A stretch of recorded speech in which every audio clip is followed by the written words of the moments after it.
Hello, welcome to Cooking with Launchlet number 6. Today we're going to do hopefully a shorter one, how to find somebody's Twitter profile using the domain name. Why would you want to do this? You're on somebody's website, there's no Twitter link, and you want to see if they're on Twitter. You don't want to look around the site. So we're going to use the power of search engines. I'm going to use Google in this example, but you could also use DuckDuckGo. And so again, instead of looking around, we're just going to call the launcher and we're going to run, oh, I can't do that. Okay. We're going to call the launcher and we're going to run a command that says domain on Twitter, I think is what I called it. Okay. And that's going to take the current domain and it's going to search for this domain on twitter.com. And we're not going to use Twitter search because Twitter search can be terrible sometimes. So we just do this. And usually the first result that comes up is the profile of the person. So in this case, I searched for my domain, I found my profile. I'm going to try it on another one here.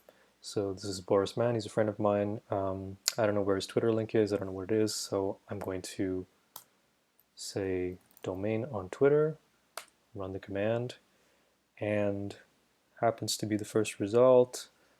So it usually works, and it's just a kind of a time-saving thing. You don't have to go through website structure in order to find things. So let's check out the finished product here. Domain on Twitter. So basically it's one line. We're just setting the location. We're setting the location of the current page to a specific URL that's constructed based on the domain name of the current page. So I'm just going to delete this and I'm going to create it from scratch. Hopefully I'll remember how this goes. Okay. Well, yeah, we'll go through the whole process. Okay, so we're going to make something, we're going to make a new recipe, call it domain on, or let's go find this domain on twitter.com. Again, these things are always, you can just call it whatever you want. So I always like to remind people about that. So in order to start with this, first of all, how do we find things on twitter.com but without using Twitter? So usually you'd use this, you'd use a search engine for this. And actually, maybe I will use DuckDuckGo. I was using Google, so now I'm going to spontaneously change for DuckDuckGo because I should have been doing that anyway. So how do we do this? Let's go to DuckDuckGo and I want to find something on twitter.com. So if you want to find something on a specific domain, you have to use a certain, what's it called, syntax, which goes like this: site colon twitter.com, and if you just type that into to Google or DuckDuckGo, you're going to find it will narrow down the results to things that are on the domain twitter.com. So let's just make some test thing here, alpha. I'm going to search for alpha on twitter.com and we can see everything that's alpha. Great. So now what I'm going to do is I'm going to copy this link here and we're going to use this as a template to plug in the domain of the current page. Going back to our recipe, let's again go with window alerts so that we can see what we're doing. I really wish there was a better way to see what you're doing, but for now it's probably the best thing. So we're going to window alert and we're going to use the backticks because we're going to turn this into a template. We're going to insert something in there. And what we're going to do is we're going to take out alpha and we're going to go $ brace brace, and inside there we can put whatever we want. And so what we want to do there is the current domain, which is, Lord, what is it? Location dot host, or is it host name? I think it's host, yeah. Let's try it. Okay, so here I'm on a website and I'm going to run the launcher and we're going to say find this domain on twitter.com. Run the command and we got blah blah blah blah blah plus rosano.ca. So that's good. Yeah, let's go with that. So now all we have to do is really just take that, and we're going to delete window alert, and we're going to go location.href equals. So by setting the location of the current page, it basically means go to this page.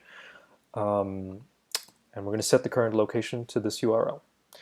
And that should be enough, I think. So we're going to run the command here, find this domain on twitter.com, run the command. So now we've searched DuckDuckGo, and the first link is my profile there. So that one works. How does it work for Boris Mann?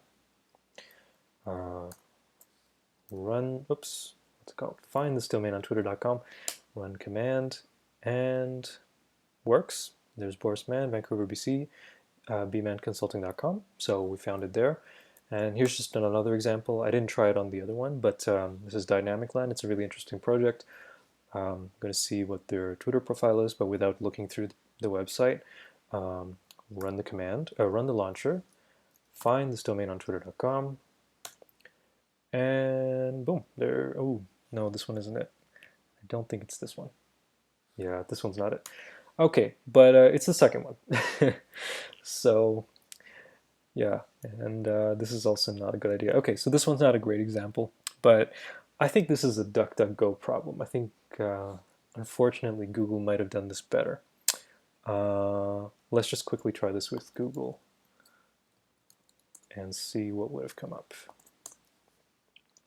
Yeah, so Google would have got it, you know. So yeah. So anyway, but in principle, this works, right? You know, or maybe we don't use Google, we use Bing, who knows? But the idea is the same. You know, you say site twitter.com, and then you put in your domain name. Of course, this is like a hyper obscure thing, like searching somebody's profile by using a search engine, putting in the domain name. I mean, you could also just search a website for something you want. Like, let's say you want to search, like search Wikipedia using Google, you know, or search your local, or search like Yelp or Foursquare, some whatever site you want, but just use like a search engine, right? So that can also be really useful. And again, all you're doing is you're just putting some text, you're sort of constructing a query, etc. So it can be useful for various other things as well. I think that's it. Yeah, so hope you enjoyed that. As always, in the link below on Vimeo, there is a link to the actual final result of this if you want to just copy and paste stuff. And if you don't see this on Vimeo, hopefully I've also posted the garden link. But yeah, if you haven't seen that, just go to launchlet.dev, which I'll do here. And down here, watch more tutorials. There is a list of all the cooking with Launchlet vlogs so far. And this is number 6. It's not there yet, but I will put it there. And so, yeah, if you ever want to just get the code directly, you can just get it from here. So hope that was fun. See you next time. Ciao.